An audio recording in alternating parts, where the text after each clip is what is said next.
Adakah awak sanggup mengatakan maka dengan itu isu ni bukan satu kontroversi? Mana boleh.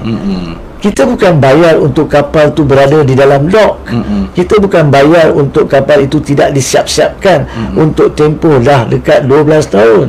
Kita tak membazirkan wang rakyat dan menggadaikan ketenteraan dan keselamatan negara. Jangan lupa Laksamana pada masa itu 10 kali sekurang-kurangnya surat dia tegur kepada semua kementerian. Kenapakah pada masa itu tidak ada balasan daripada Hishamuddin Hussein Onn sebagai menteri? Jadi di sini perkara ini bukan main-main. Juga surat kepada PM. Yes. Kepada PM, kepada even pihak-pihak berkenaan. Saya percaya dikatakan dihantar juga kepada pihak parlimen. Tapi whatever it is, isu seperti ini tak boleh diperkecil-kecilkan, diperkotak-katikkan dengan mana-mana pihak mengatakan apa masalahnya, tengah dia buat, tengah duk siap. That is not the answer yang we can give to the rakyat. Tidak boleh bagi jawapan seperti itu. Kena ada orang bertanggungjawab. Nah, untuk menamatkan isu ni, di situ pun ada beberapa pihak memberi pandangan-pandangan yang dalam pandangan jujur saya tidak kena pada waktunya. Pemuda UMNO mengatakan RCI, Bersatu mengatakan RCI. Dan saya minta maaf, ada juga rakan-rakan saudara ustaz daripada Pejuang juga mengatakan RCI. Saya minta maaf, saya tidak boleh setuju dengan RCI pada masa ini. Kerana apa? Tengok faktanya. Pada masa kerajaan Pakatan Harapan masuk, saya telah sentuh. Ada laporan sudah dibuat kepada SPRM. SPRM telah memerlukan siasatan. Dan apabila Ismail Sabri selepas mesyuarat kabinet telah menyatakan pada 9 hari bulan Ogos bahawa dia setuju dengan 2 daripada 3 saranan yang kita buat, bahawa SPRM akan diminta untuk teruskan siasatan dan Peguam Negara mengambil tindakan. Pada hari esok tu, 10 hari bulan Ogos, SPRM telah memajukan kertas siasatan. Dan sekarang adalah untuk Peguam Negara membuat keputusan. Dan sekiranya Peguam Negara khawatir mungkin ada maklumat dalam PAC report 4 Ogos yang belum diteliti oleh SPRM, dia boleh hantar balik kertas siasatan untuk disemak dan diberi laporan lanjut sebelum tindakan diambil. Tapi kita berada di tahap situ. RCI ni dia tidak ada gigi untuk menggigit. Dia tidak ada kuasa untuk menangkap orang.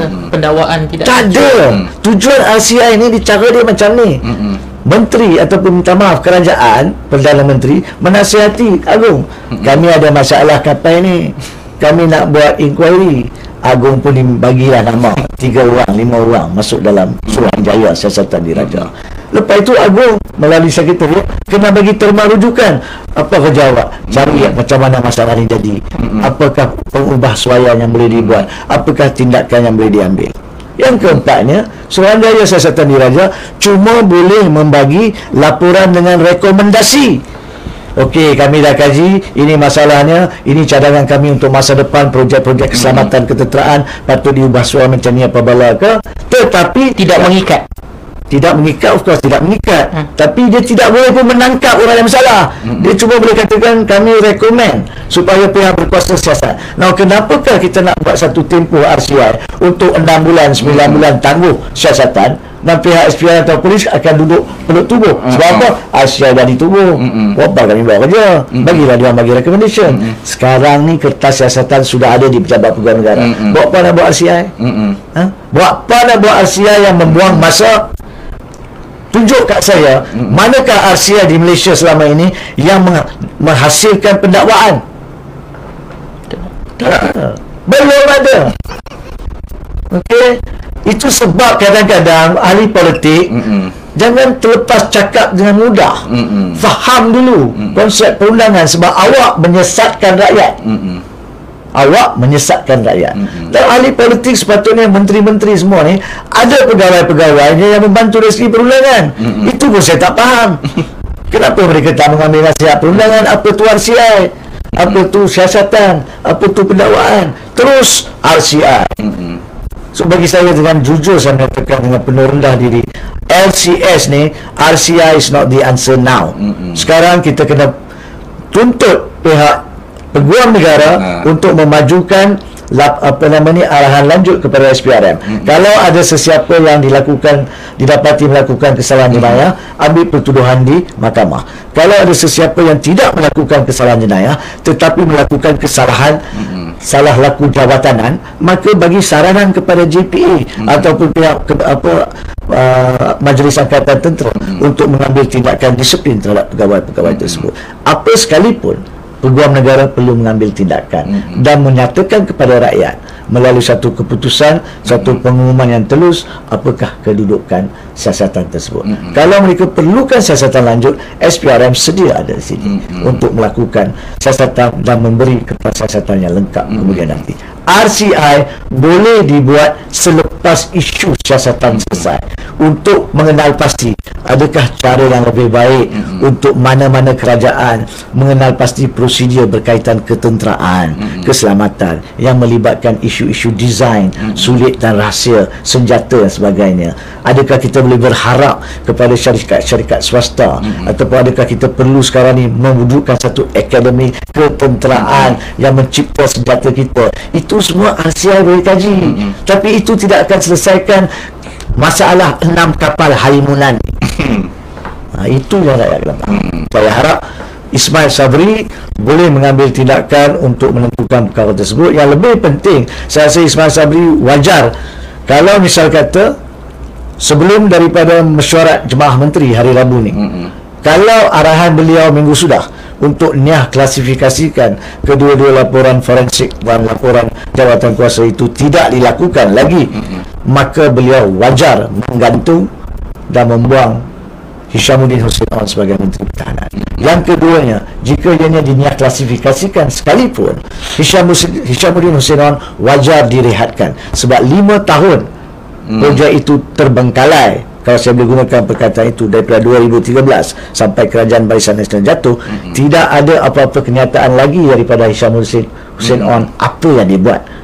Sekurang-kurangnya dengan tidak buat apa-apa, dia cuai, dia abai, dia gagal melaksanakan tugas sebagai menteri. On that basis, dia patut dihentikan.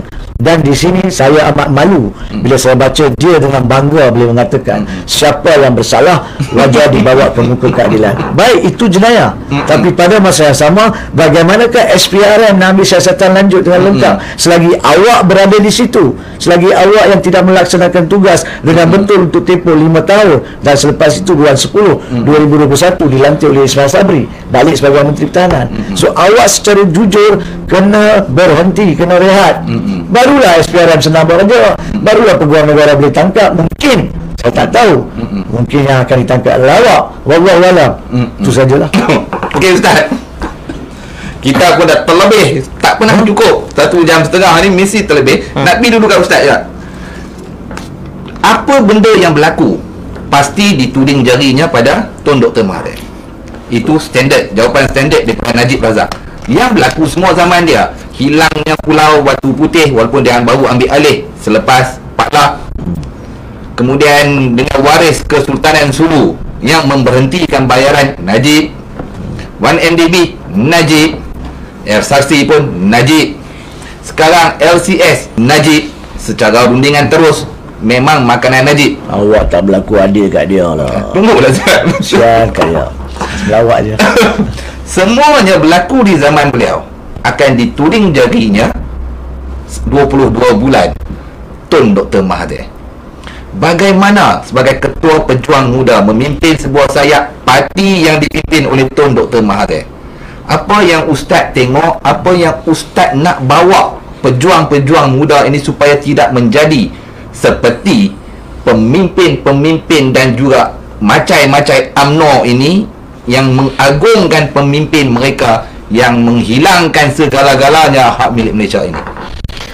Kalau jawapan saya yang awal adalah saya memberikan contoh daripada diri saya sendirilah. Saya kata kalau itu adalah perkara yang dilakukan oleh Tun Dr. Mahathir dan mempunyai merit jenayah, laksanakan ataupun lakukan laporan polis, SPRM ke dan sebagainya, dan buat pendakwaan. Dan sekiranya beliau bersalah, kita perlu untuk menyatakan bahawa beliau bersalah. Tidak ada siapa yang maksum. even Tun Dr. Mahathir Mohamad. Bahkan kita rasa banyak juga pandangan-pandangan Tun yang kita rasa memerlukan pandangan kedua, ketiga yang kita juga tidak bersetuju. Ini perkara yang penting sebab kita yang